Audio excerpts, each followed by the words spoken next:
This video is designed for two audiences. First and foremost, for those of you who are following our complete series on Hippocrates, airs, waters, places, and perhaps following that series in turn as part of our Latin and Greek vocabulary building series on Comenius. If so, you've read the Hippocratic author's monograph in Chapter 8 of AWP on the formation of rainwater. We wanted to compare that monograph to the physical doctrines of the early Presocratics Aristotle called hoi physikoi.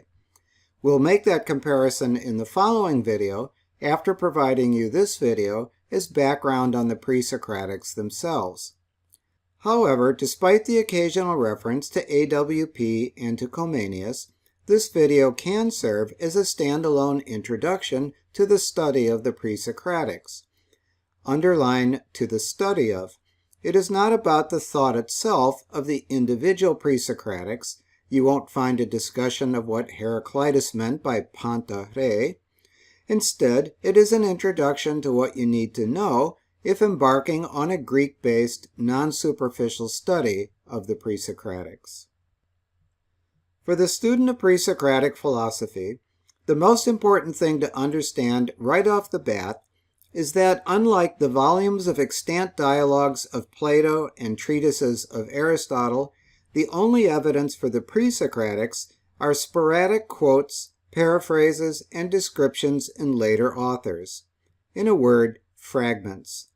These fragments are scattered all over the place, and you're not going to find them on your own. So the only manageable way to study the Presocratics in any kind of depth is with the aid of a textbook. A standard college textbook you might begin with is The Presocratic Philosophers by Kirk, Raven, and Schofield, often referred to as KRS. There is an abundance of textbooks for the individual philosophers. The Phoenix Presocratic series from the University of Toronto Press is generally solid. KRS divides the Presocratics into three groups: the Ionian cosmologists, who beginning with Thales are regarded as the first Greek philosophers; the philosophers from Sicily and Magna Graecia in Italy, such as Pythagoras, Parmenides, and Zeno; and the philosophers representing what KRS calls the Ionian response to those Western schools. This division in part goes back to the ancient historians of philosophy, for example in Diogenes Laertius's 3rd century CE book, Lives of Eminent Philosophers. Diogenes had anything but a critical mind, but the 10 books of his lives are what we have, and they are indispensable. For any Greek philosopher you set out to study, you might as well begin with the notice in Diogenes. In his prologue, Diogenes distinguishes first between the archaic Greek sages and the profession of philosophy that followed. And then among philosophers, he distinguishes two branches, an Ionian and an Italian. Sopoide and omisdonto hoide, Thales, Solon. The men who were commonly regarded as sages, hoi sopoi, were the following: Thales, Solon, and he names the so-called 7 sages or wise men of ancient Greece, and he treats them in Book 1. Philosopias de duo archai, hete apo Anaximandru, kai he apo Pythagoru. Tu men talu diakekotos, Pythagoru de Pericles kategesato. But the pursuit of wisdom, philosophia, has 2 beginnings, one starting with Anaximander, one with Pythagoras. While the former, namely Anaximander, was a pupil of the sage Thales, the sage Pericles taught Pythagoras. Diogenes drew heavily on so-called succession literature, a Hellenistic genre of the history of philosophy that assigns philosophers, often misleadingly, 2 successor schools of thought. Kai ekkaleto hemen Ionike, hoti Thales ion on milesios gar, kategesato Anaximandru. Hede Italike apo Pythagoru, hoti ta plesta kataten Italian epilosopesa. And the one branch was called Ionian, in that Thales, being Ionian, for he was from Miletus, taught Anaximander, who was also from Miletus, by the way. In books 2 through 7, Diogenes connects to this Ionian branch Plato, the Peripatetics, the Cynics, and the Stoics. The other lineage was called Italian from Pythagoras, in that he philosophized for the most part in Italy.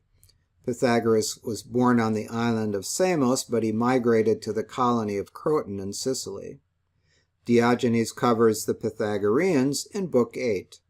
To round out the picture, in Book 9 he treats hoi sporaden, the so-called dispersed philosophers, beginning with Heraclitus.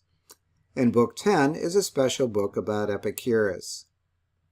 The full title of Lives, at least in some of the manuscripts, is Diogenes Laertiu bioi kai gnomai ton en philosopiae eldokimasanton kai ton hekaste haerese aresconton. Diogenes Laertius's lives and maxims of those who gained fame in philosophy, and of the doctrines in each school of thought. In pagan philosophy, haeresis means school of thought, in Christian times heresy. Auresconta, Latin placata, and doxae and dogmata, Latin opiniones, are philosophical doctrines and tenets. Okay, you've got a textbook, or 2 or 3. Now there are 2 absolutely essential works you must become familiar with, both by the German philologist and historian Hermann Diels. Let's start with the Bible of Presocratic Studies, the monumental and still definitive Die Fragmente der Vorsokratiker. Diels pulled together into this single reference work almost all the known fragments of each of the Presocratics. The first edition was in 1903. Diels expanded it 3 times himself, and the German scholar Walther Krantz then created a 5th and finally a 6th edition in 1952. The work is often referred to as Diels-Krantz or simply DK. You can find the 1st and 2nd edition from 1906 on Google Books. So far in my own studies, I have found I can get by with these early free editions. The 1952 edition is hard to find and enormously expensive. One reason DK endures is that Diels organized and indexed the many hundreds of fragments in a very effective way, and the fragments are still universally referenced by their so-called Diels-Krantz number. Take as a random example DK 22b12.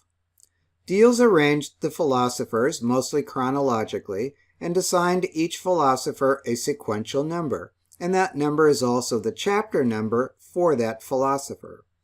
In the current edition, philosopher in chapter number 22 is Heraclitus, in the early editions number 12.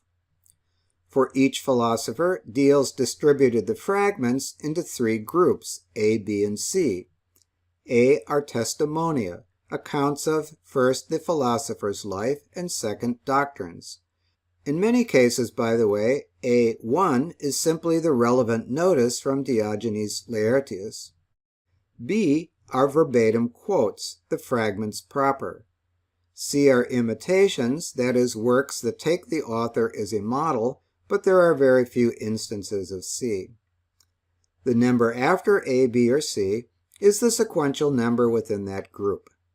Thus, 22b12, or 12b12 in the early editions, is the 12th verbatim quote of Heraclitus in DK. In this example, if you look in DK, you'll see Diels also identified the source of the verbatim quote, namely Arius Didymus, specifically Arius Didymus fragment 39.2, found on page 471 in Diels' earlier and equally indispensable work, Doxography Graeci, which we'll come back to. Finally, Diels exercises his editorial judgment and cross-references the verbatim quote in B12 to the testimonia in A6, which consist of a remark by Plato in his dialogue Cratylus and a similar statement by the doxographer Aetius, which statement can also be found on page 320 of Doxography Graecae. Who is Arius Didymus? Who is Aetius, and what is doxography? What are the primary sources for the pre-Socratic fragments? To answer these questions in a meaningful way that goes beyond a mere list of names, we must indulge in what the Germans call Quellenforschung, research into the sources of literary works. Take the Neoplatonist Simplicius of Cilicia, for example, an important source of verbatim quotes. Where did this 6th century CE citizen of the Byzantine Empire get his information about, for example, Empedocles from a millennium earlier? Were the original writings of Empedocles still available to him? If not, what were his sources? Through whose hands were the original writings quoted, paraphrased, recalled from memory, epitomized, commented on? As these writings passed through the hands of the Peripatetics, the Stoics, the Epicureans, the Skeptics, the Christian polemicists, how significantly might the original language and content have been distorted? These are the questions of Quellenforschung. Let's start with Plato and Aristotle. Plato occasionally paraphrases or comments on the pre-Socratics, and one dialogue is named after the prominent pre-Socratic Parmenides. Phaedo, Plato's dialogue on the immortality of the soul, gives us a glimpse into the intellectual milieu of Socrates' youth and the role in it of the philosophers we call pre-Socratics. At section 96, Socrates and Cebes have been discussing the opposite of immortality, namely, how things come to be and pass away. Socrates recounts for Cebes his youthful infatuation with the doctrines of the natural philosophers.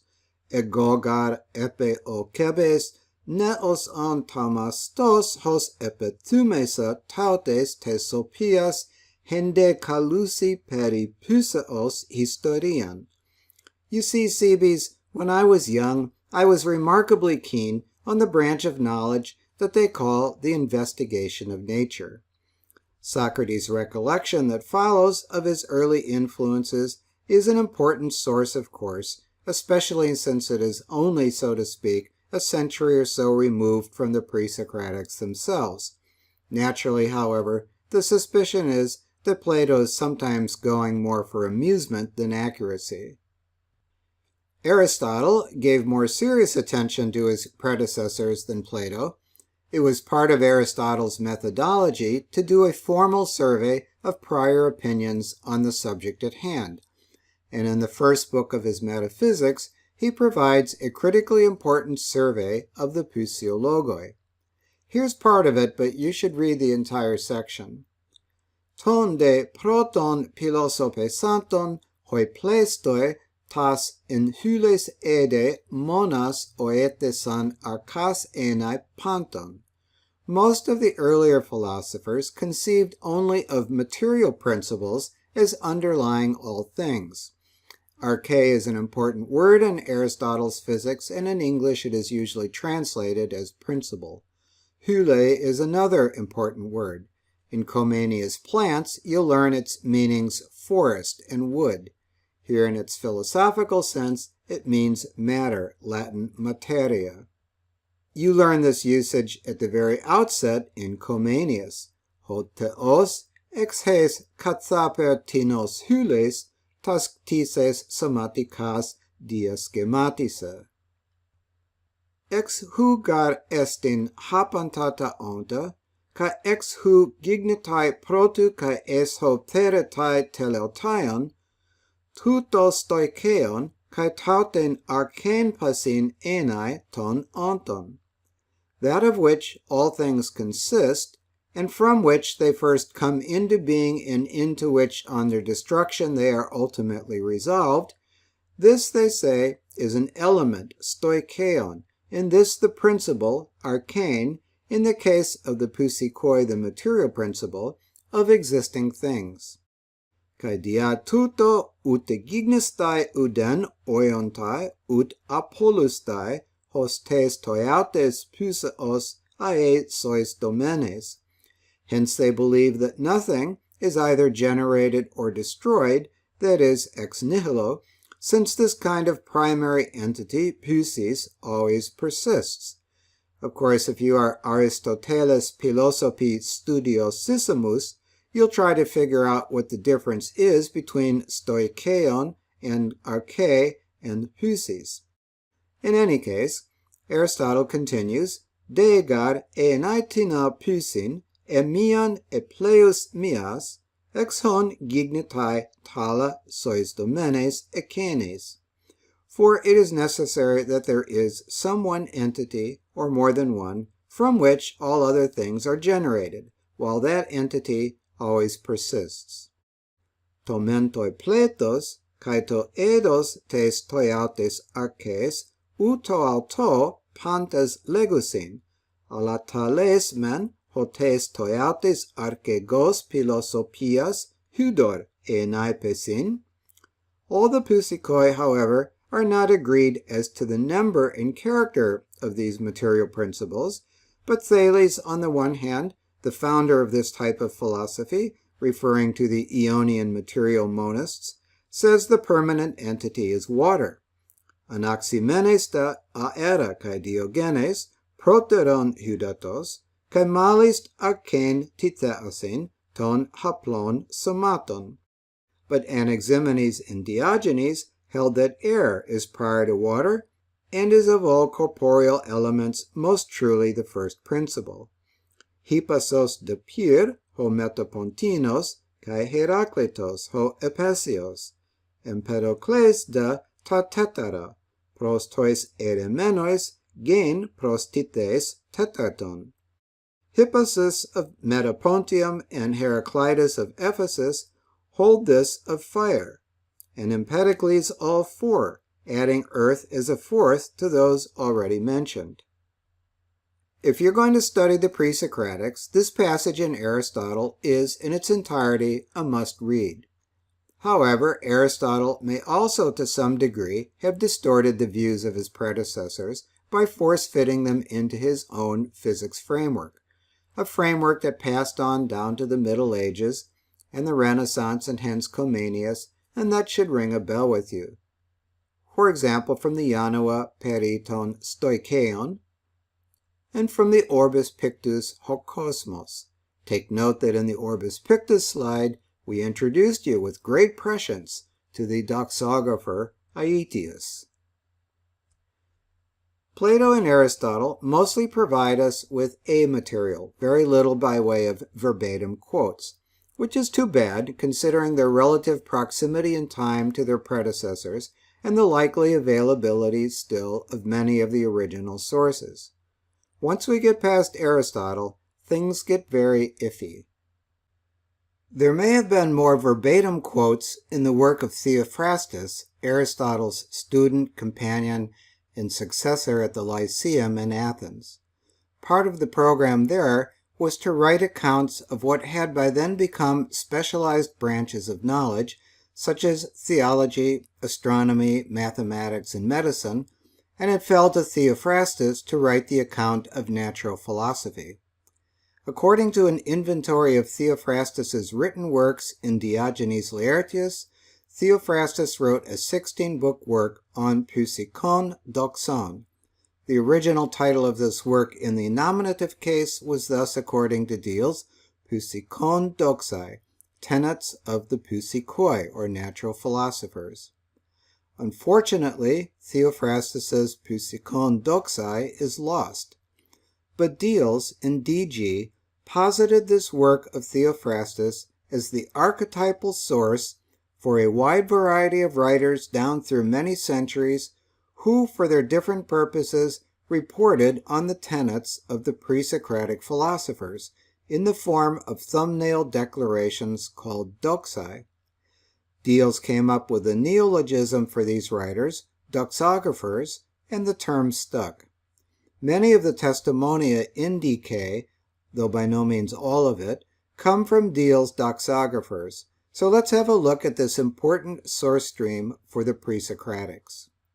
For example, one of the writers' deals placed in this doxographic tradition is the 3rd century Christian theologian Hippolytus of Rome. Hippolytus wrote a work whose goal was to refute all heretical schools of thought, ho katapason hairesaon elenkos.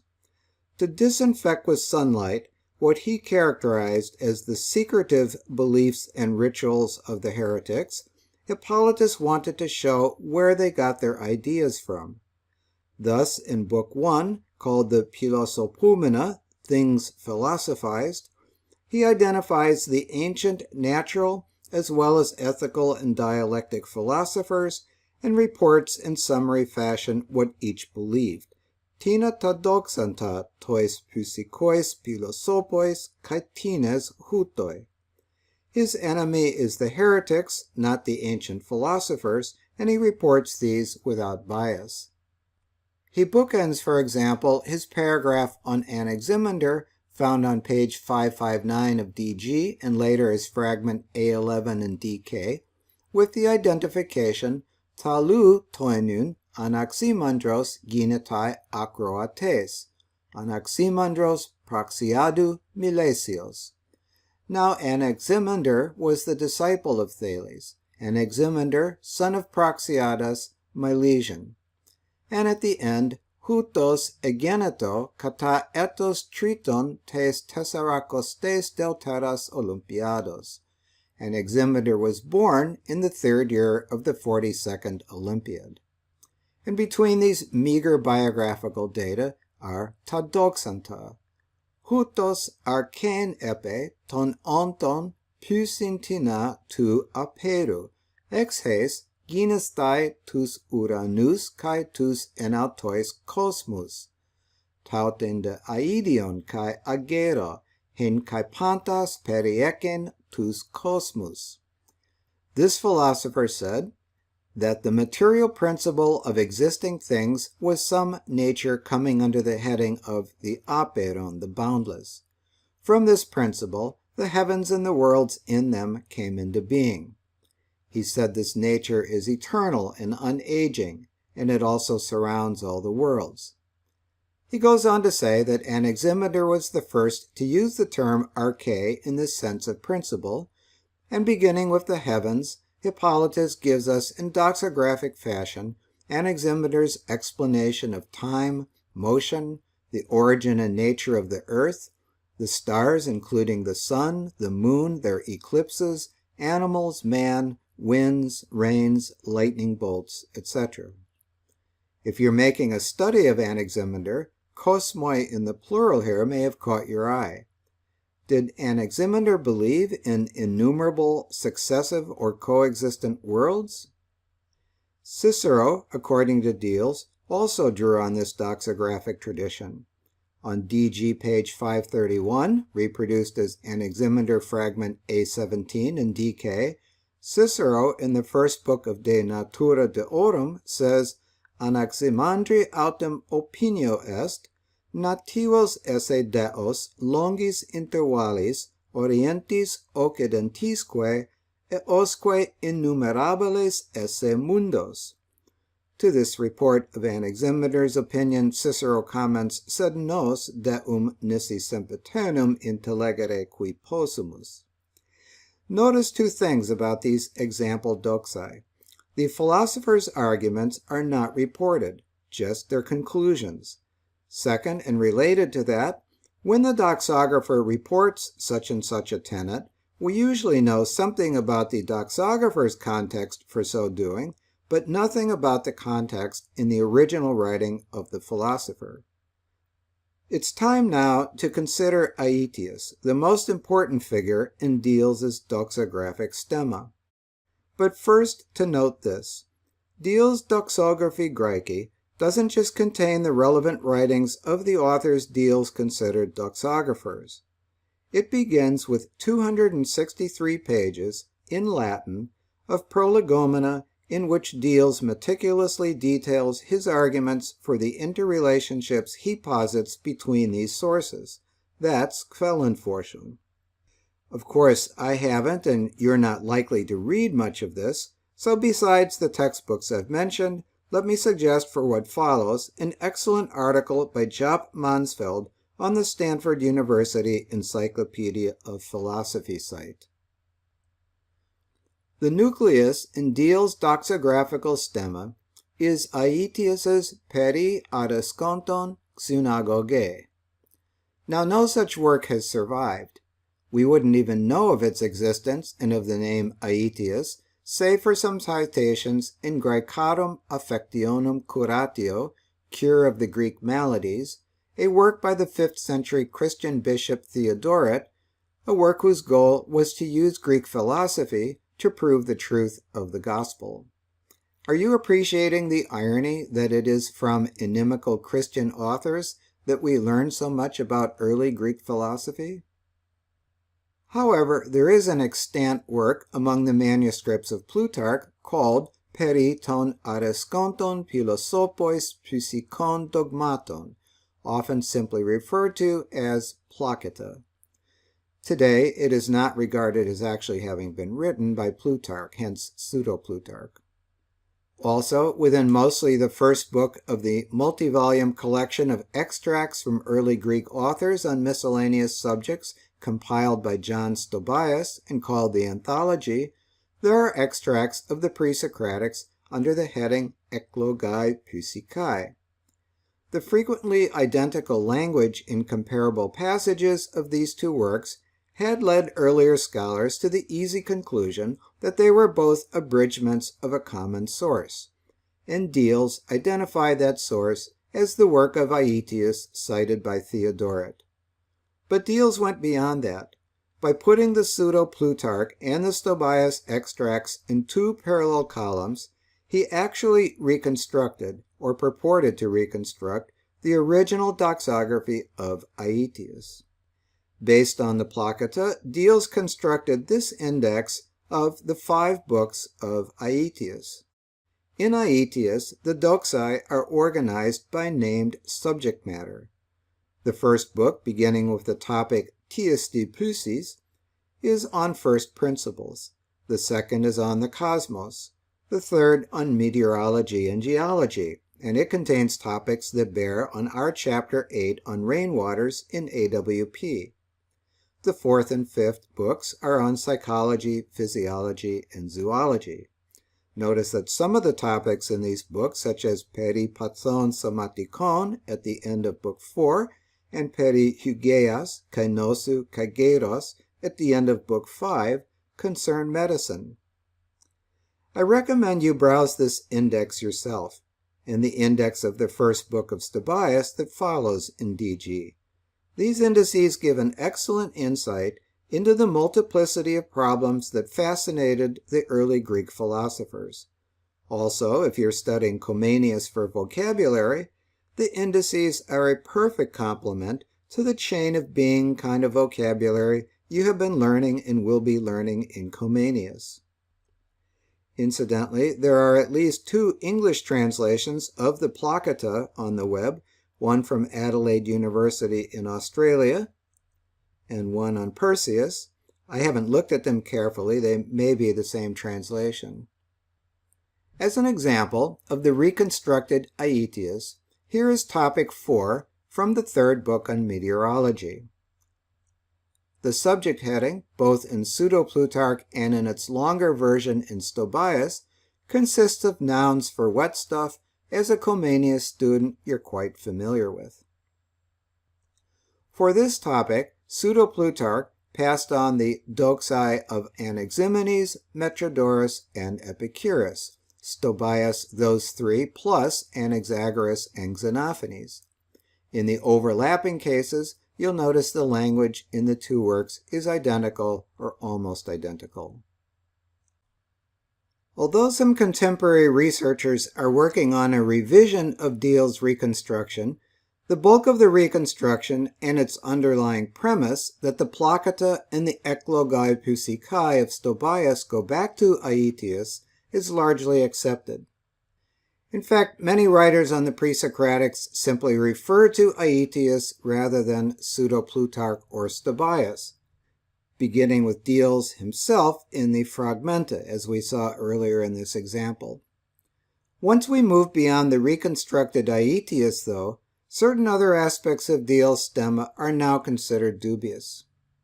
For example, he posited an intermediate source between Theophrastus's Psychon Doxae and Aetius, an entirely unattested source he decided to call the Vetusta Placata. He believed this Vetusta Placata was the doxographical source for Cicero and others, and most importantly for Aetius. For that reason, the latest possible date for the Vetusta Placata would be early in the 1st century BCE, before the philosophical writings of Cicero. But the Vetusta Placata is not generally accepted today. The doxae in Aetius, we observed, are arranged by subject matter. For each subject, Aetius records the tenets of one or more philosophers. This arrangement, according to Diels, goes back to Theophrastus. Looking downstream from Aetius, we see other Dielsian doxographers with the reverse arrangement. We saw that Diogenes' Lives is arranged according to schools and individuals, Hippolytus of Rome's Philosopoumena according to individuals. Within the biography of each individual are his tenets. This is also true of another important doxographic work, that of a different pseudo-Plutarch, called the Stromates, or Miscellanies. Another criticism of Diels today is that, in also tracing these authors back to Theophrastus, he failed to sufficiently take into account the fundamental difference between these types of arrangement. Since we mentioned it, let's take a brief look at the Stromates. Stromateus means blanket, by the way, and presumably because of patchwork blankets, Stromates came to mean in the titles of some ancient works, miscellanies. The surviving excerpt from this work is a lengthy quotation from it in the Christian polemicist and historian Eusebius's Praeparatio Evangelica, Preparation for the Gospel. In the first book of Praeparatio, Eusebius wants to report on the superstitious errors of the ancient Phoenicians, Egyptians, and Greeks, and he wants to do that in the words of their own authors. To that end, he has an extended quote from the Greek historian Diodorus Siculus on the mythological origins of the universe and of man. Eusebius's conclusion, tos auta men hodelotes sungrapeos, ude mecris anomatos tu theu nemo nelsas en te cosmogoniae, suntuki de tina kai automaton es egesamenos ten tu pantos dia cosmesin. Thus much writes the aforesaid historian, Diodorus that is, without having mentioned God, even so much as by name, in his cosmogony, but having presented the arrangement of the universe as something accidental and spontaneous. Eusebius proceeds to the account of the Greek Psychoi, which is where Diels in Doxography Graeci picks up. Tutoi dan herois symponus kai tus plestus ton par helesi philosopon, hon ego tas peri archon doxas, kai tas pros alelus diastases kai diaponias, extocas mon al uk apokatalepseos hormetesas, apoton Plutarchu Stromateon epituparontos ectesomai. And with him, that is Diodorus, you'll find most of the Greek philosophers agreeing, whose doctrines concerning the first principles of things and their differences with one another, based on guesses but not on a clear conception, I shall on the present occasion set forth for you from Plutarch's Miscellanies. Scholars today don't think Plutarch was the actual author of this work. The diastases kai diaponias Eusebius treats as a defect is actually a feature. It is an intentional technique in doxography that contrasts opposing views, a technique with roots in early Greek sophists like Gorgias.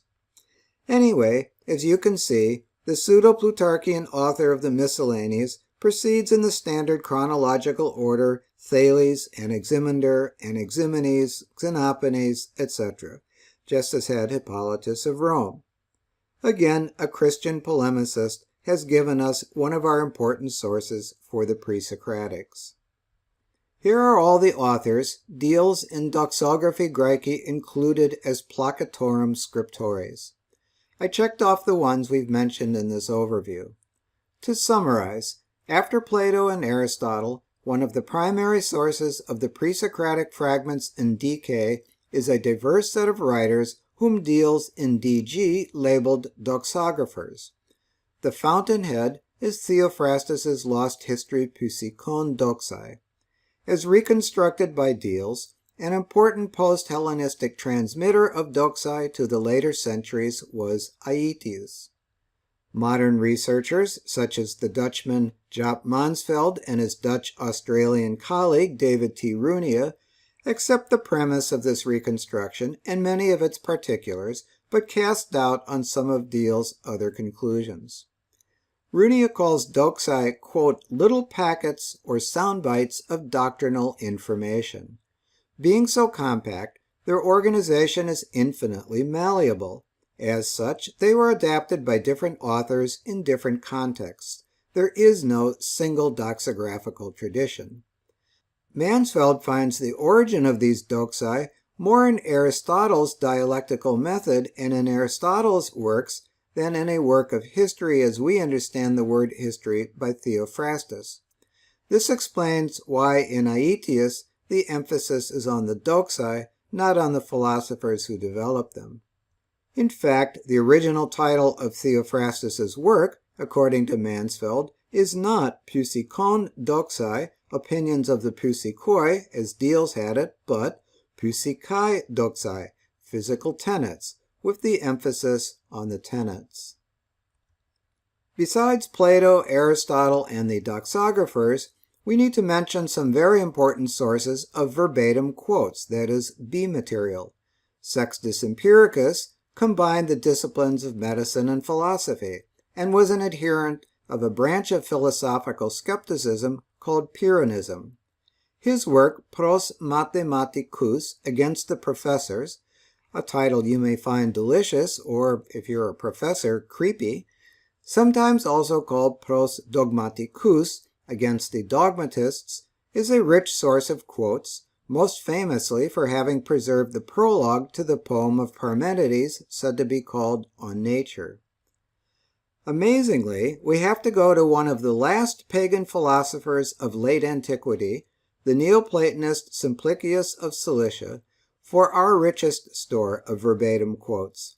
Simplicius wrote voluminous commentaries on Aristotle, and those on Aristotle's physics and De Caelo quote extensively from the original works of Parmenides, Empedocles, Anaxagoras, and Diogenes of Apollonia. He did this for two reasons. First, to help him make his point, and second, because he understood that by his time these works were scarce. See, for example, in his commentary on Aristotle's refutation of Parmenides in Book 1 of Aristotle's Physics, this telling passage. Kai etoi me doko gliskros, he deus an, ta peritu enos ontos epe tu Parmenidu, me de pola onta, tois de tois hypomnema si paragrapsemi, diateten pistin ton hypemu legomenon, kai diaten spanin tu Parmenideu sungrammatos. And in case I seem petty to anyone, I would gladly write out in my commentary the verses of Parmenides that being is one and that there is no plurality of beings, both on account of the conviction that they will give my words and on account of the rarity of the Parmenidean treatise. And what follows is 52 lines of Parmenides' poem. There was also an earlier commentator on Aristotle, Alexander of Aphrodisias, who headed the Peripatetic school in Athens around 200 CE. Several of his commentaries are extant and are considered of high quality. Simplicius sometimes cites Alexander, and it isn't always clear whether Simplicius's source is Aristotle or Alexander. Simplicius's commentaries on the physics were edited as part of the 23-volume set of all ancient Greek commentaries on Aristotle published by the Prussian Academy in Berlin in the late 19th century by none other than Hermann Diels. There is an ongoing project to translate all the Aristotelian commentaries into English. Again, if you are viewing this as a standalone video, good luck in your pre-Socratic studies, and if you figure out what Heraclitus meant by panta re, or whether he really said it or not, let us know. If you're a student of AWP or of AWP and Comenius, proceed to the next video to compare the Hippocratic monograph and the pre-Socratic theories on rainwaters.